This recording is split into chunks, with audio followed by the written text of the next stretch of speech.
نحمده ونصلي على رسوله الكريم اما بعد فاعوذ بالله من الشيطان الرجيم بسم الله الرحمن الرحيم رب اشرح لي صدري ويسر لي امري واحلل عقدة من لساني يفقهوا قولي رب يسر ولا تعسر وتمم بالخير وبك نستعين السلام علیکم ورحمۃ اللہ وبرکاتہ۔ الحمدللہ رب العالمین، اللہ تعالیٰ کی توفیق سے آج ہم سورۃ العادیات پہ بات کریں گے۔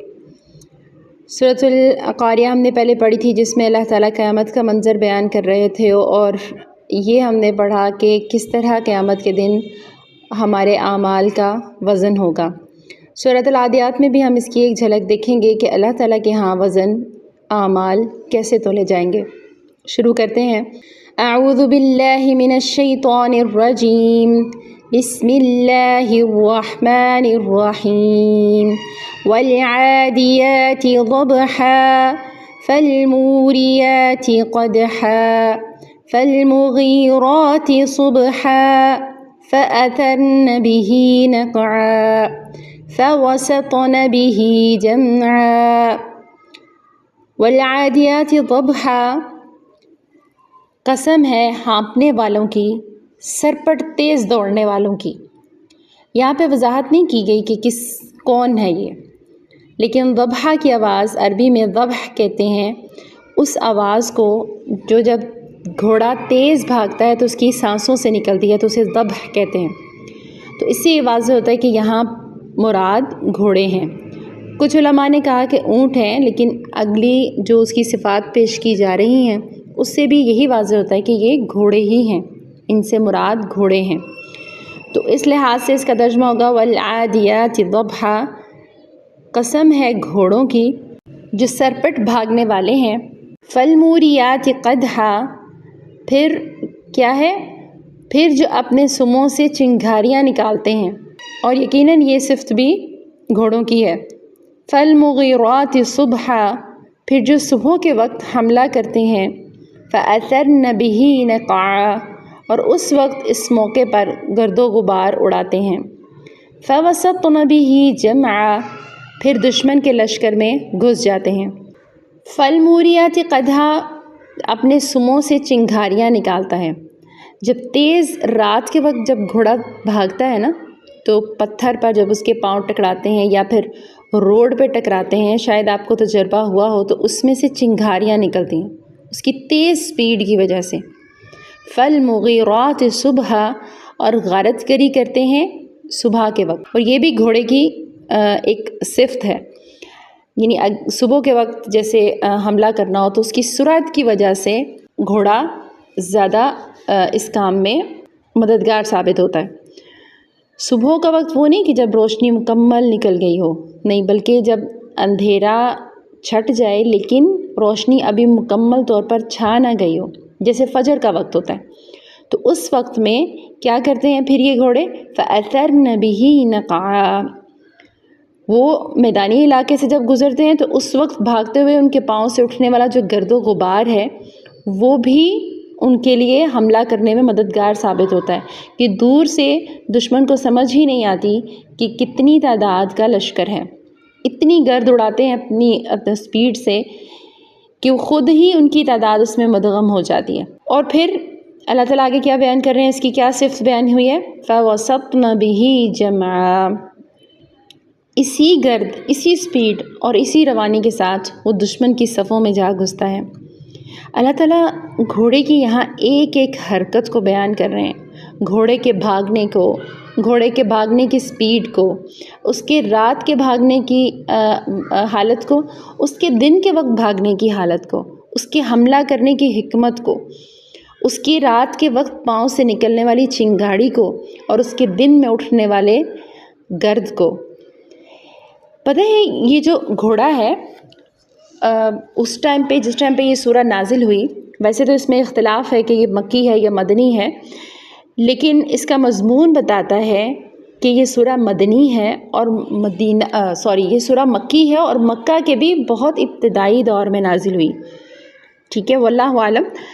اب اللہ تعالیٰ وہاں پر اس دور میں جب یہ سورہ نازل ہوئی ہے، جبکہ ہمارا ماننا ہے کہ مکی ہے، تو اس بیک گراؤنڈ میں جو مین سواری تھی وہ اونٹ یا گدھا تھا، گھوڑا نہیں تھا، اور شروع سے ہی قدیم زمانے میں بھی اونٹ یا گدھا ہی زیادہ تر سواری کے لیے استعمال ہوتا رہا ہے۔ آج کے دور میں بھی ہم دیکھیں تو گھوڑا سواری کے لیے استعمال تقریباً نہ ہونے کے برابر ہے۔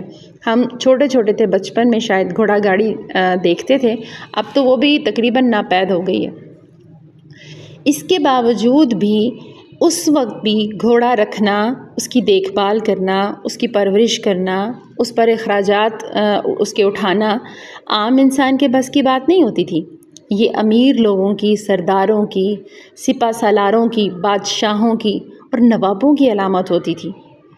آج بھی یعنی عرب ثقافت میں بھی اس کا ایک مقام ہے، یہ سیمبل ہے عزت کا، روب کا، ہائی اسٹیٹس کا، امارت کا، شان و شوکت کا۔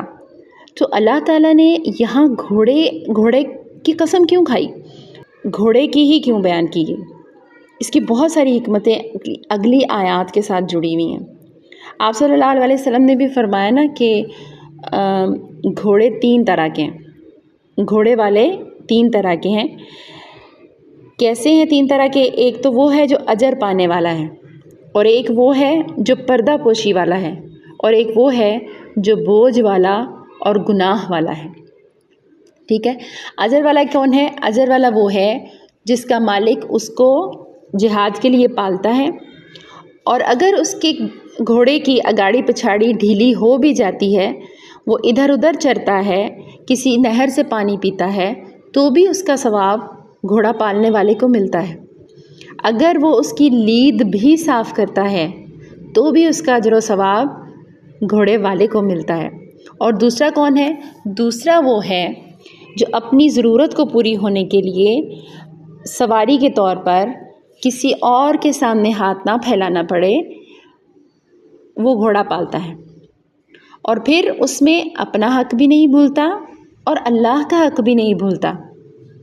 اپنا حق تو یہ ہے نا کہ وہ اس سواری سے وہ کام لے جس مقصد کے لیے اس نے اس گھوڑے کو پالا ہے، اور اللہ کے حق سے کیا مراد ہے؟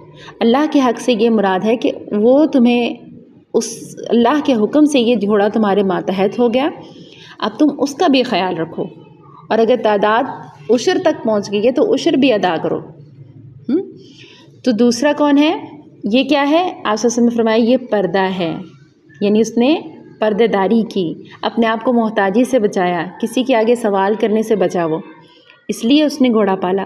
اور تیسرا کون ہے؟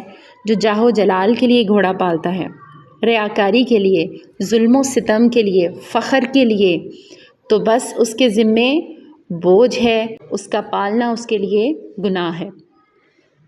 ایک شخص نے حضور اکرم صلی اللہ علیہ وسلم سے پوچھا، یا رسول اللہ گدھوں کے بارے میں کیا حکم ہے؟ آپ صلی اللہ علیہ وسلم نے فرمایا مجھ پر یہی ایک جامع آیت اتری ہے، یعنی گھوڑوں کے بارے میں ہی ذکر ہوا ہے، گدھوں کا ذکر نہیں آیا۔ اچھا، اب یہ ایک اختلافی بات ہے یہاں پر کہ یہاں کن گھوڑوں کا ذکر کیا جا رہا ہے، ان سے کون سے گھوڑے مراد ہیں؟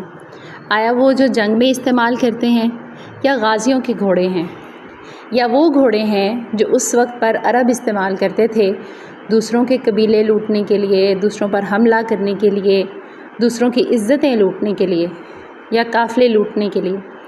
یا پھر اس سے مراد وہ گھوڑے ہیں جو یہاں شان و شوکت کے لیے استعمال کیے جاتے ہیں؟ آپ صلی اللہ علیہ وسلم نے بھی تو 3 گھوڑوں کا ذکر کیا ہے نا، جو ابھی ہم نے حدیث میں پڑھا۔ تو اگر ہم یہاں سے مراد لیتے ہیں غازیوں کے گھوڑے جو فی سبیل اللہ جنگیں کرتے ہیں، تو اگلی آیت اس کے ساتھ میچ نہیں کرتی کہ ان الانسان لربہ لکنود، بے شک انسان اپنے رب کا بڑا ہی ناشکرا ہے۔ یہاں تو پھر کسی ناشکری کی بات نہیں ہوتی نا، کہ اللہ تعالیٰ کی دی ہوئی نعمت ہے اور اس کو آپ اللہ ہی کی راہ میں استعمال کر رہے ہو، تو پھر کیسی ناشکری؟ تو جو دوسرا مفہوم ہے، اگر ہم ایک عام گھوڑے کے طور پر اس مفہوم کو لیں، اس آیت کو لیں، تو اسے اس وقت کے مطابق اس کی تفسیر کریں جس وقت یہ صورت نازل ہوئی تھی، تو اللہ گھوڑوں کی قسم کھا رہا ہے جو اپنے مالک کے ایک اشارے پر اپنی جان کی پرواہ کیے بغیر کبھی چٹانوں پر دوڑتے ہیں، کبھی میدانوں میں گرد آلود ہوتے ہیں، ان کی سموں سے آگ نکلتی ہے اور وہ دشمن کے بھیانک لشکر میں کود پڑتے ہیں۔ ایک گھوڑا صرف ایک روٹی اور چارے کے چند دانوں کی خاطر اپنے مالک کا کتنا وفادار ہوتا ہے۔ مالک کا ایک اشارہ اور وہ اپنی جان خطرے میں ڈالنے کے لیے تیار ہے، نہ تھکن دیکھتا ہے نہ اپنی تکلیف دیکھتا ہے۔ اور یہاں گھوڑے کی مثال بہت زبردست حکمت کو بیان کرتی ہے۔ گھوڑا اپنے مالک کے علاوہ ہر کسی کی سواری نہیں بنتا۔ جو نسلی اور اصلی گھوڑے ہوتے ہیں ہر کوئی ان پر سوار نہیں ہو سکتا، وہ ہر کسی کے پابند نہیں ہوتے۔ لیکن انسان کو دیکھو کہ وہ انسان اللہ نے اسے بے شمار نعمتیں عطا کی ہیں جسے وہ گن ہی نہیں سکتا۔ اللہ تعالیٰ خود قرآن پاک میں فرماتے ہیں کہ اگر تم گننا بھی چاہو لا تحصوہا، تم انہیں گن ہی نہیں سکتے۔ لیکن انسان اپنے مالک کی بات ماننے کے لیے بھی تیار نہیں ہوتا، یا اگر مانتا بھی ہے تو اطاعت کرنے پہ راضی ہوتا بھی ہے تو اپنی طبیعت کے مطابق، اپنے مزاج کے مطابق، ورنہ ہم بہت جلد تھک جاتے ہیں نا۔ شریعت میں کوئی بات ایسی آ گئی جو ہماری طبیعت کے مطابق نہیں ہے، جو ہمارے ماحول کے مطابق نہیں ہے، جس کے لیے ہمیں تھوڑی سی مشقت اٹھانا پڑتی ہے، تو ذہنی طور پر ہم اسے قبول ہی نہیں کرتے۔ ہم سمجھتے نہیں ایسا نہیں ہو سکتا، بس آسان والا دین ہے۔ تو ہم جلدی تھکنا شروع ہو جاتے ہیں، اکتا جاتے ہیں، سست پڑ جاتے ہیں، ہم بہت جلدی بیمار ہونے لگ جاتے ہیں اور اپنے آپ کو کمزور محسوس کرنے لگتے ہیں۔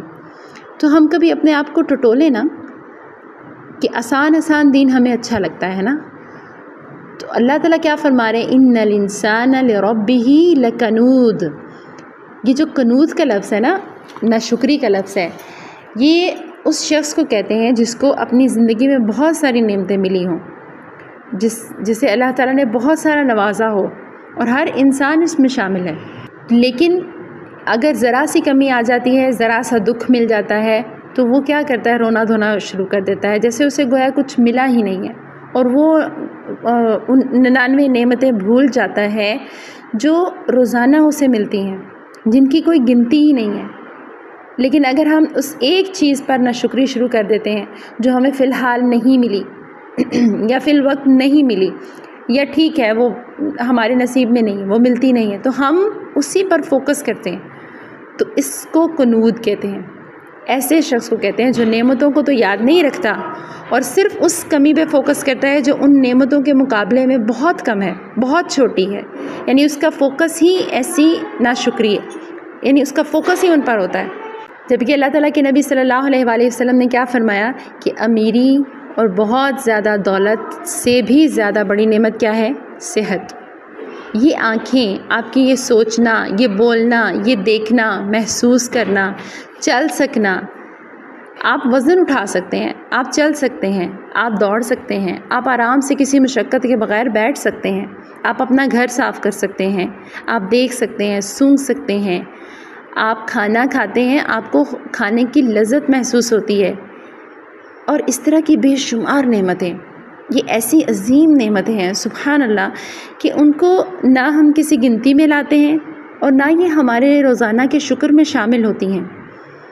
تو اللہ تعالیٰ فرما رہے ہیں ان الانسان لربہ لکنود، ان نعمتوں کی طرف تو وہ آتا ہی نہیں ہے۔ چلیں فرض کر لیں کہ یہ انسان کا سدھایا ہوا گھوڑا ہے، جنگی گھوڑا ہے، یا غازیوں کے گھوڑے کی ہی بات ہو رہی ہے، تو اللہ تعالیٰ یہاں پر اس طرف اشارہ کر رہے ہیں کہ دیکھو یہ تمہارا سدھایا ہوا عارضی طور پر تمہارا جانور ہے، یعنی تمہارا ہے نہیں ہے، یہ بھی اللہ کی عطا ہے نا کہ اللہ تعالیٰ نے عارضی طور پر اسے تمہارے ماتحت کر دیا ہے، اور یہ تمہارے لیے ایک تمہاری چھوٹی سی چارہ اور سایہ دینے کے عوض تم پر اپنی جان تک نچھاور کرنے کے لیے تیار ہے۔ وہ نہیں پوچھتا کہ مجھے تم کس میدان میں لے جا رہے ہو، اس میں کیوں لے جا رہے ہو، یہ لوٹ مار کا میدان ہے یا پھر اللہ تعالیٰ کی راہ میں جنگ کا میدان ہے، اس میں مجھے کیا حاصل ہوگا، اس میں میرا کیا مفاد ہے، میں بچ کے واپس بھی آ سکوں گا کہ یہ نہیں، وہ بس یہ دیکھتا ہے کہ میرا مالک ہے، میرا مالک سوار ہے، وہ بیٹھا ہے، اس نے ایڑ لگا دی ہے، بس جدھر بھی لے جائے۔ اور یہی ہے رضیت باللہ کی مثال۔ وہ ایک جانور کی مثال دیکھیے اللہ تعالیٰ یہاں پہ فرما رہے، ایک جانور ہے جو ہر کسی کی غلامی، ہر کسی کی پابندی قبول نہیں کرتا، صرف اپنے مالک کا پابند ہے۔ اور اے انسان تم کدھر جا رہے ہو؟ تم کبھی کسی در، کبھی در بدر، کبھی یہ تمہاری توحید کہاں ہے؟ تمہارا گھوڑا اپنی ساری صلاحیتیں استعمال کر کے تمہاری خاطر اپنی جان دینے کے لیے تیار ہے۔ اور کیسے اللہ تعالیٰ نے اس کی صلاحیتوں کو کتنے خوبصورت انداز میں بیان کیا ہے نا۔ جیسے اقبال کہتے ہیں، پلٹنا جھپٹنا جھپٹ کر پلٹنا، لہو گرم رکھنے کا ہے ایک بہانہ۔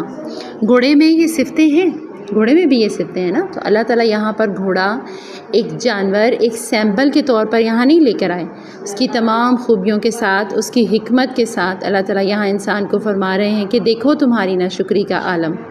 اور اگر دوسرا مفہوم لیا جائے ان گھوڑوں کا جو عرب جن کو لوٹ مار کر کے لیے استعمال کرتے تھے، جنہیں وہ خانہ جنگیوں کے لیے استعمال کرتے تھے، جنہیں راتوں رات قبیلے لوٹنے کے لیے استعمال کرتے تھے، تو اس کا مفہوم یہ آئے گا کہ دیکھو یہ گھوڑے تمہیں اللہ نے نعمت دیے ہیں اور تم کتنے ناشکرے ہو کہ اللہ کی ہی دی ہوئی نعمت کو اللہ ہی کے احکامات کے خلاف استعمال کر رہے ہو، اللہ تعالیٰ ہی کے بتائے ہوئے راستے کے خلاف چل رہے ہو۔ اور یہ کتنا ہی غلط استعمال ہے، کتنی ہی بڑی ناشکری ہے۔ سب سے بڑی ناشکری یہ ہے نا کہ آپ نعمت کو اس طرح استعمال ہی نہ کریں جس طرح کہ اللہ تعالیٰ نے کرنے کا حکم دیا ہے۔ ہر چیز کا ایک اچھا اور برا استعمال ہے، اور ہر چیز کا اچھا استعمال اس نعمت کی ناشکری، اس نعمت کی شکر گزاری ہے، اور ہر چیز کا برا استعمال اس کی ناشکری ہے نا۔ تو حتی الامکان جو بھی اللہ نے آپ کو نعمت دی ہے، جو اللہ تعالیٰ کی ہم پر نعمتیں ہیں، انہیں اللہ کی اطاعت میں استعمال کر دیا جائے، انہیں اسی کی راہ میں لگا دیا جائے، یہی شکر گزاری ہے۔ پھر اللہ تعالیٰ فرماتے ہیں وَإِنَّهُ عَلَى ذَلِكَ لَشَهِيدٌ، اور وہ خود اس پر گواہ ہے، وَإِنَّهُ لِحُبِّ الْخَيْرِ لَشَدِيدٌ، اور وہ خیر کی محبت میں شدید ہوتا چلا جا رہا ہے۔ اب دیکھیں عَلَى ذَلِكَ لَشَهِيدٌ کی بیک گراؤنڈ میں دیکھیں تو اس کا مطلب یہ ہے کہ وہ خود بھی اس بات پر گواہ ہے، وہ خود بھی اس بات پر گواہ ہے کہ وہ کتنا ناشکرا ہے۔ ہوتا کیا تھا کہ عرب جب لوٹ مار کرتے تھے تو جب وہ دوسروں کو لوٹتے تھے تو ظاہر ہے ان کے ہاتھ مال آتا تھا، عورتیں آتی تھیں، وہ خوش ہوتے تھے۔ لیکن جب وہ خود لوٹتے تھے، ایسا نہیں ہوتا تھا کہ لوٹنے والا صرف ایک فکس ہے جو لوٹ رہا ہے، نہیں، سب ایک دوسرے کو لوٹتے تھے۔ اور جب وہ خود لوٹتے تھے تو وہ اس فعل کی قباحت کو بہت اچھے طریقے سے خود اپنے اندر محسوس کرتے تھے اور یہ سمجھتے تھے کہ یہ غلط ہے، یعنی وہ اس چیز کو ایکسپیرینس کر رہے تھے کہ ہم اپنے گھوڑوں کو دوسروں کی لوٹ مار کے لیے، دوسروں کی عزتیں، مال اور جان لوٹنے کے لیے استعمال کر رہے ہیں۔ جب خود پر حملہ ہوتا تھا، جیسے جس تن لاگے وہی جانے اور نہ جانے کوئی، جب ہم پر بیتتی ہے تو پھر ہم تصویر کا دوسرا رخ دیکھ پاتے ہیں نا، وَإِنَّهُ عَلَى ذَلِكَ لَشَهِيدٌ، اور وہ خود بھی اس بات پر گواہ ہیں۔ وَإِنَّهُ لِحُبِّ الْخَيْرِ لَشَدِيدٌ، اس کے باوجود خیر کی محبت تو شدید ہی ہوتی چلی جا رہی ہے۔ خیر کا لفظ قرآن پاک میں بیشتر معنوں میں استعمال ہوا ہے، خیر نیکی اور بھلائی کے کاموں کے لیے بھی استعمال ہوا ہے، لیکن یہاں بیک گراؤنڈ کے حساب سے اس سے مراد ہے مال اور روپیہ پیسہ۔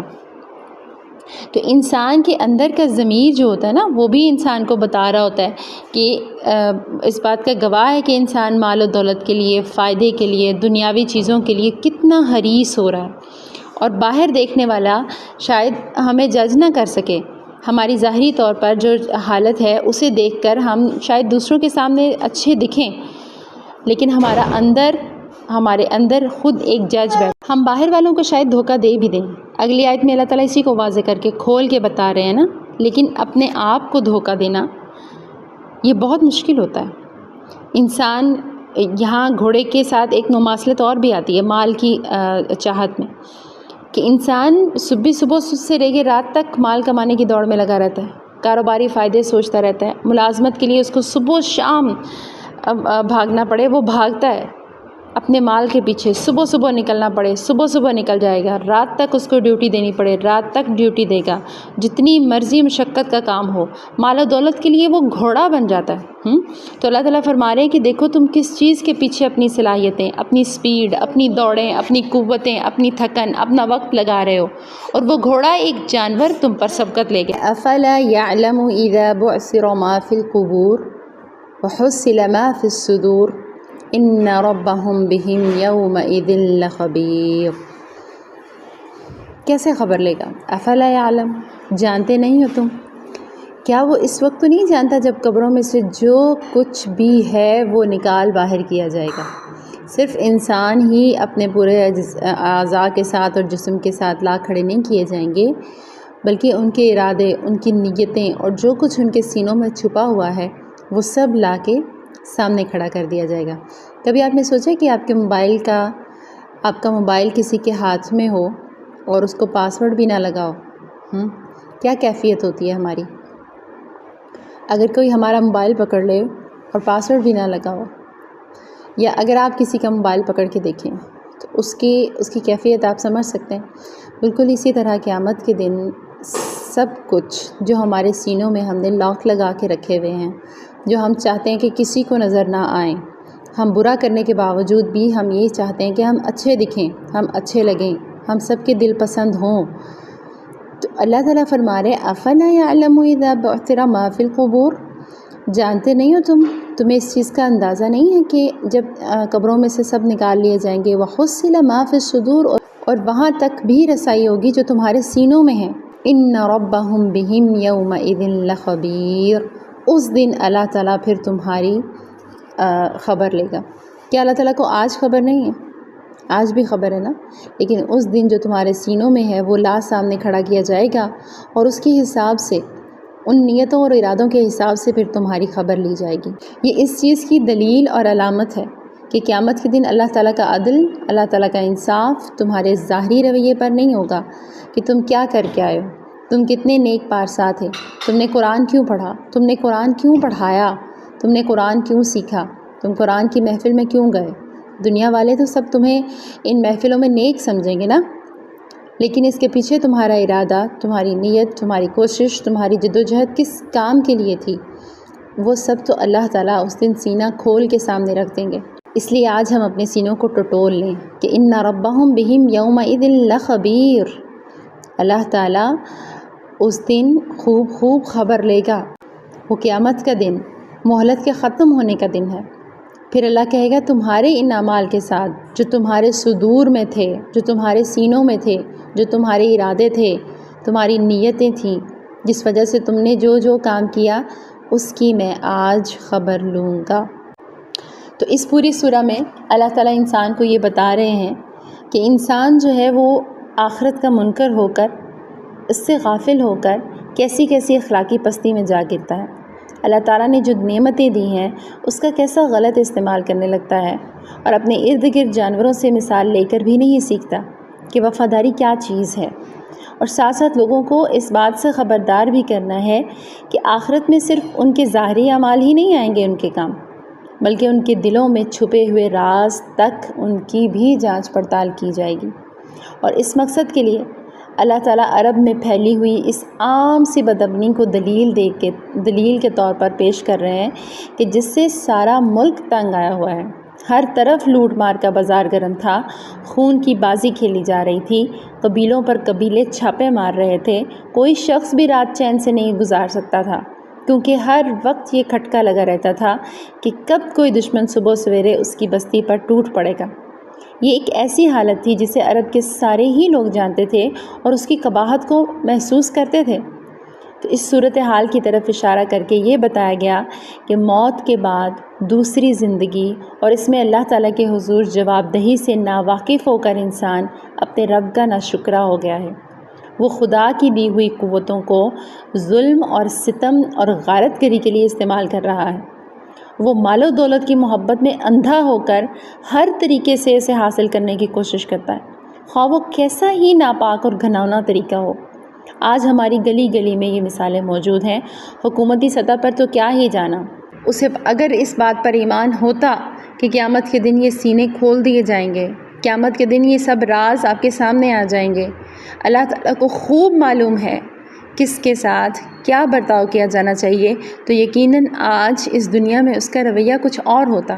سورہ عادیات ہمیں وفاداری سکھاتی ہے، ہمیں اپنے خالق اور مالک کا وفادار بننا سکھاتی ہے، شکر گزار بننا سکھاتی ہے، ان گنت نعمتوں پر اللہ کا شکر ادا کریں اور ناشکری سے بچیں، مال کی محبت سے بچیں، اس کو ضرورت سمجھیں، یہ استعمال کی چیز اللہ تعالیٰ نے دی ہے، اس کو استعمال کریں اور اس کے استعمال کا طریقہ سیکھیں۔